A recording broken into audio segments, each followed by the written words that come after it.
津巴布韦共和国，简称津巴布韦，古称罗德西亚，位于非洲东南部内陆，维多利亚瀑布、赞比河、赞比西河上游的卡里巴水坝与大坝兰祖河水积蓄而成的卡里巴湖，共同围成津巴布韦北边的疆界，与赞比亚相邻，东边国界全部与莫桑比克毗邻，西南为博兹瓦纳，南境有一部分与南非相接，大部分属于热带草原气候。津巴布韦是非洲工业较发达的国家，制造业、农业、矿业为经济三大支柱，以出产优质鳄鱼皮而闻名，有鳄鱼之乡的誉称，自然资源丰富，工农业基础较好。本期节目，让我们走进津巴布韦，通过津巴布韦驻华大使保罗·吉卡瓦先生的讲述，了解中津两国在历史长河里源远流传的友谊，共同期待两国在“一带一路”倡议下愈加深厚的情谊。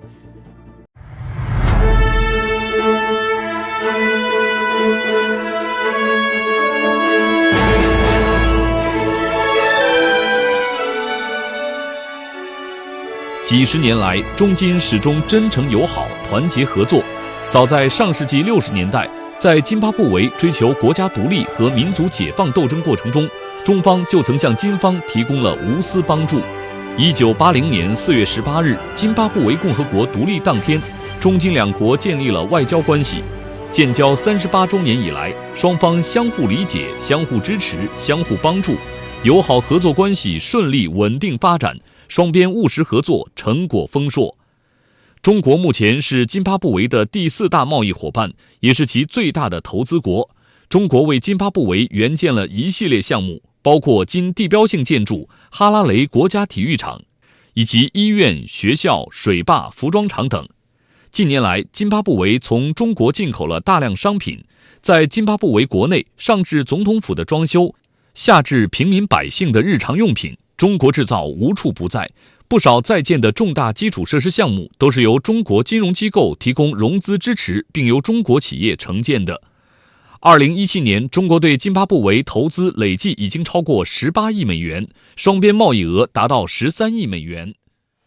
In fact, the connection goes hundreds of years ago. For instance, we have a place we call Masvingo, or the Stone City, which is where we got the name of our country. We have seen archaeological evidence of Chinese porcelain, and I'm talking of hundreds of years, even before we were colonized. So there was already contact between China and Zimbabwe. We are also told that Admiral Zheng He, the general who went to Kenya, the Chinese general, we are told that he also passed through some part of Zimbabwe, border between Zimbabwe and South Africa. And you probably have heard that when Admiral Zheng He was coming from East Africa, he brought with him gifts including giraffes, and a giraffe being a symbol of love, giraffes that we also have in our country. But in modern times could be marked by the period when we decided as a people that we wanted to be politically free, having been colonized by the British in the 1890s. To be specific, it was in September 1890 that we were colonized. And in the 1950s, our forefathers decided to fight for political independence, and it was not everyone in the world who was supporting us. There were some countries that were skeptical, there were others that were opposing, and fortunately, the People's Republic of China, under the leadership of Chairman Mao Zedong, became one of the very major supporters of our liberation struggle. So much that in the 1960s, we had several Zimbabwean guerrillas or freedom fighters being trained in China, in Nanjing, the province of Jiangsu. And we fought a protracted war where we lost lives And in 1980, we became politically independent.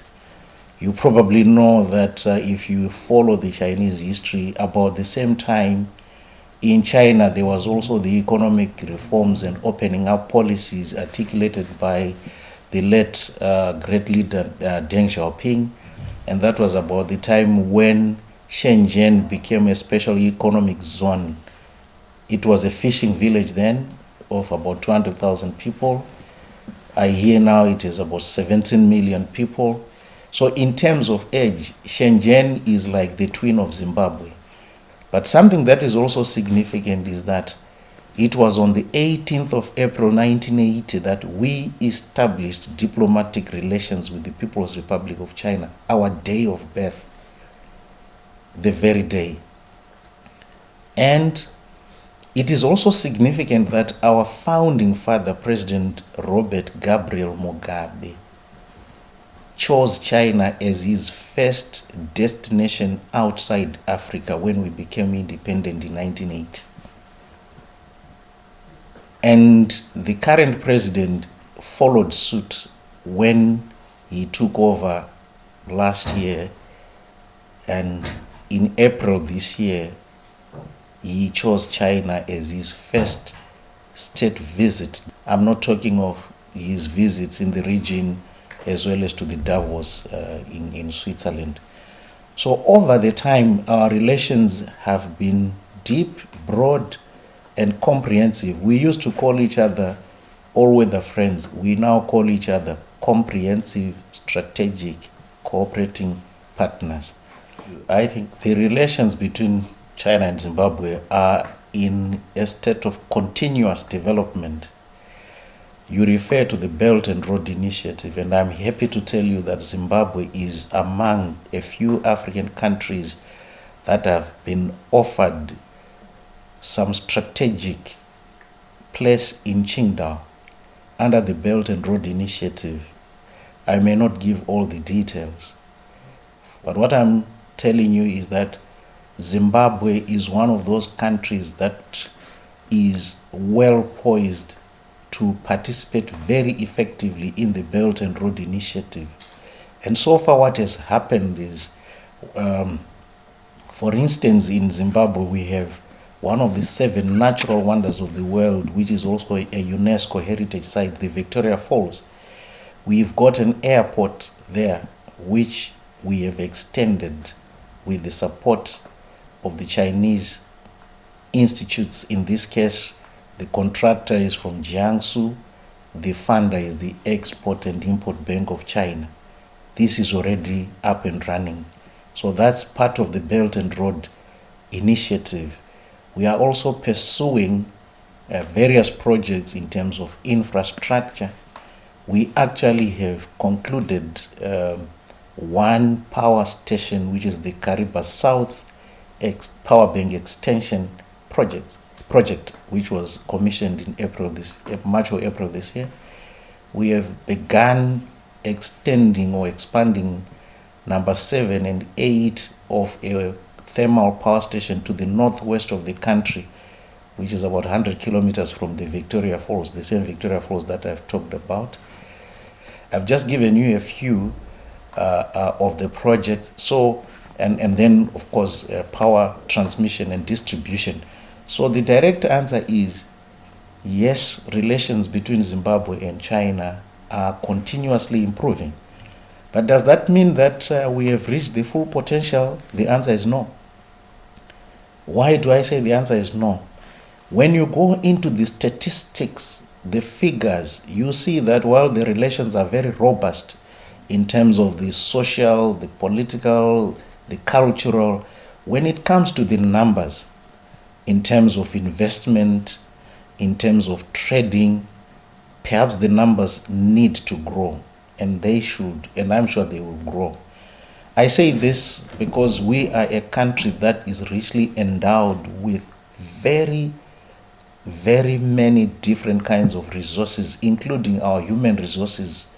We have some of the best trained human minds, trainable, polite, sociable, skilled, and so on and so forth.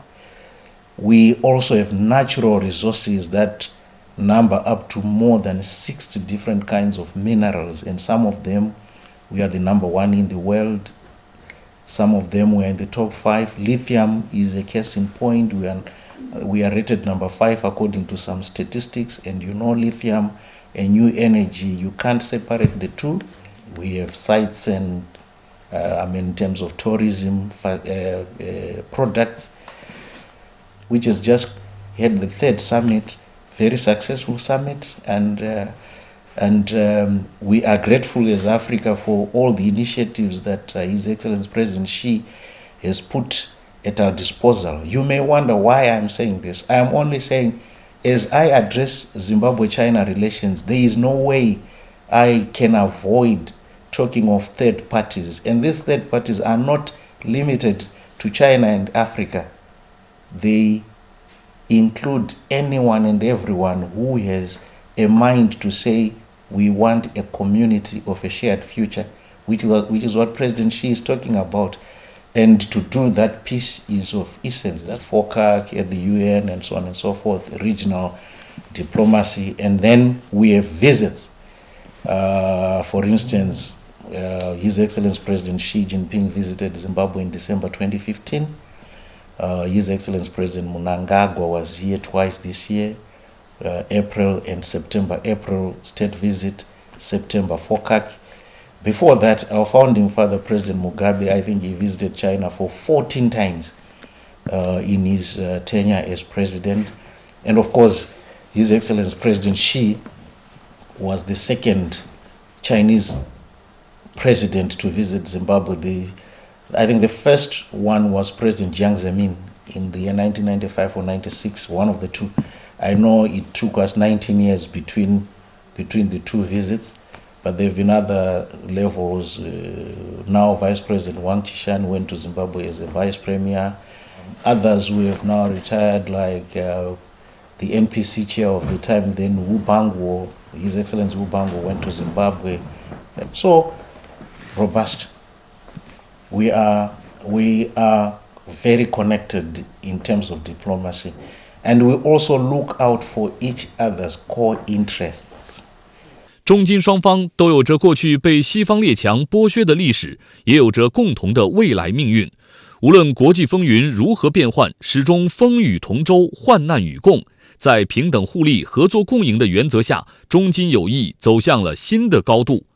近年来，双方高层往来频繁，前任总统穆加贝曾多次访华，推动双方政治互信不断深化。2014年8月，穆加贝总统成功对中国进行国事访问，与习近平主席就中金关系发展作出长远规划。双方一致同意把中金关系打造成平等相待、相互支持、互利共赢、共同发展的好朋友、好伙伴、好兄弟。现任总统艾默森·姆南加古瓦在今年4月对中国进行国事访问，两国元首一致决定将中金关系定位提升为全面战略合作伙伴关系，推动双方关系好上加好。Where various Chinese troopers have gone to Zimbabwe to perform from all over China, there hasn't been as much traffic from Zimbabwe coming to China in terms of performance, but we have had a few. And bring China to Africa in Zimbabwe. And if we can bring Zimbabwe to China, why not? But culture, as you correctly say, it is the foundation. And when you talk of the young people, there's no way we can be ourselves without the young people. And it is better if they can exchange, at that very early age, and to see how we can bring the young people together for purposes of contributing to not only China, Zimbabwe, but global affairs. Yeah, so admittedly, I think culture, you see, I struggled a bit. It's an area where not much is happening, yet a lot can actually happen. 丝绸之路是一条古老的贸易路线，将中国与欧洲、亚洲和非洲国家联系在一起，互通有无，相互受益。一带一路倡议是让古老的丝绸之路重获新生，旨在帮助沿线国家和地区进行大规模的基础设施建设，建立起共同发展的命运共同体。这些年来，一带一路倡议也对津巴布韦产生了深远的影响。金方给予高度评价，表示将全方位地参与“一带一路”建设。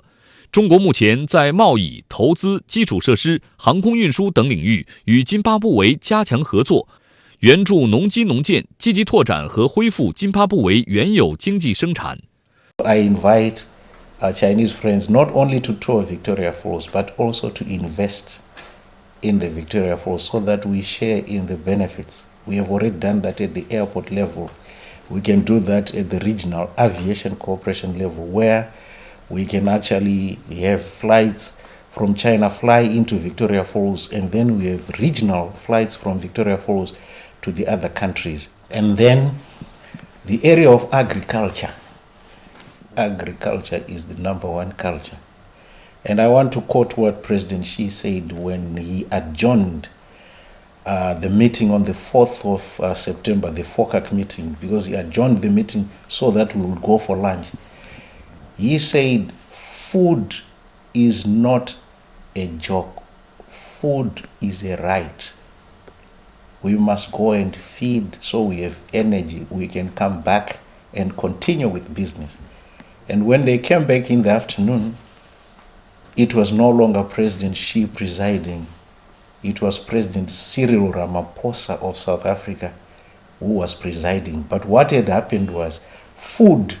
He had sustained all the participants to be able to listen in the morning, listen in the afternoon, and conclude. And by conclusion, South Africa was graciously making way for Senegal to be the next co-chair. So agriculture, we can do many things. We are in the process right now of negotiating, and we want to thank President Xi for this, negotiating the export into China of Zimbabwean oranges. We produce some of the best oranges, lemons, and other citrus fruits. But I also want to tell you that the Chinese Ministry of Agriculture has been very responsible and very proactive to tell us that we need to diversify. We need to look at other products and opportunities in the area of agriculture. You know, the economies of scale, the benefits of concentration and focus and specialization, and China being the number 2 economy in GDP terms, number 1 in PPP, purchasing parity power terms, number 1, and with the booming automotive industry here, the new energy vehicles. The other day I was just taking a walk nearby here, and I saw a very beautiful car which is being made in Jiangsu, Suzhou, which is a new energy vehicle. We ourselves here, we have been blessed with a vehicle from Geely, which is a hybrid. It can use fuel, it can use battery power. Now the point I'm making is those batteries need lithium. And if Zimbabwe and China are strategic cooperating partners, which we are, and if China and Africa have met under FOCAC and there were lots of commitments, including China being prepared to set up a China-Africa Energy Center in Africa, wouldn't Zimbabwe be a choice? And not a choice for selfish reasons, but to make sure that the lithium that Zimbabwe and China will be working on will actually be for the benefit of more than the two of us. And competent Chinese companies were going to go to Zimbabwe and satisfy themselves that indeed we have the lithium of the appropriate quality. And then we set the whole value chain, mining, processing, and to some extent you could even make your batteries and some of the intermediate products. For example, rather than continue to do the iPhone in Zhengzhou, you could do the iPhone in Zimbabwe, because the lithium battery is there, the expertise is here from China, and before you know it, you have united 3 countries. You have united the Apple from California, China from the East, and Zimbabwe from Africa, and that's win-win, and that's the harmony that President Xi is talking about.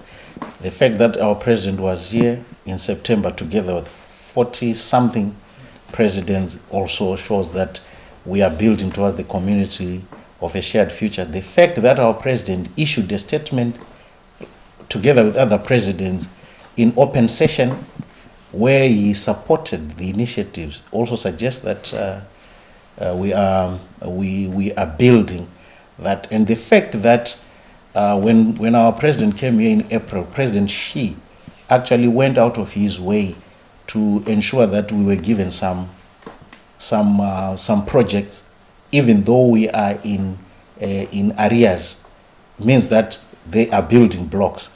And the fact that the embassy is here and the flag is flying, I suppose it means that we are continuing in our efforts to make sure that the community of a shared future is a reality. And the fact that this year alone we have had more than 100 people come to train and study in China, including people in the media.